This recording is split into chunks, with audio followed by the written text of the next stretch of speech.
ഇപ്പൊ ഫസ്റ്റ് കണ്ടില്ലേ iPhone 16 pro max, 16 pro camera, lens, frame, glass എന്നൊക്കെ പറഞ്ഞിട്ടുള്ള. അപ്പൊ ഇതെല്ലാം അതിനകത്ത് വന്നിട്ടുണ്ട്.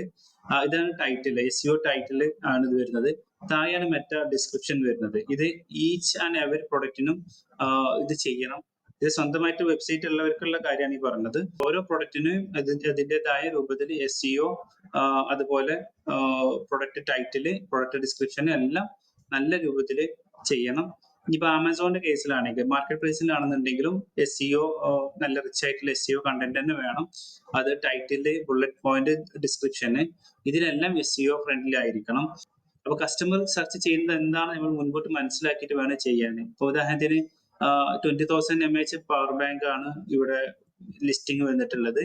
അപ്പം 20,000 mAh പവർ ബാങ്ക് എന്ന് കസ്റ്റമർ സെർച്ച് ചെയ്യുമ്പോൾ അത് ആദ്യം വരണമെന്നുണ്ടെങ്കിൽ ആ ഒരു ടൈറ്റിലിൽ എന്ത് ചെയ്യണം, ആ ഒരു പേര്, കറക്റ്റ് പേര് അതിനകത്ത് വരണം.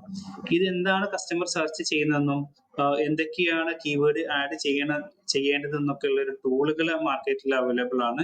അത് കുറച്ച് കഴിഞ്ഞിട്ട് ഒരു എക്സ്പീരിയൻസ് ഒക്കെ ആകുമ്പോൾ എന്ത് ചെയ്യാം, ആ ടൂളുകൾ ഉപയോഗിച്ചിട്ട് കുറച്ചും കൂടി SEO ഒപ്റ്റിമൈസ് ചെയ്തിട്ട് നല്ലൊരു ലിസ്റ്റിംഗ് ഒപ്റ്റിമൈസ് ചെയ്യാനും നിങ്ങൾക്ക് കഴിയും.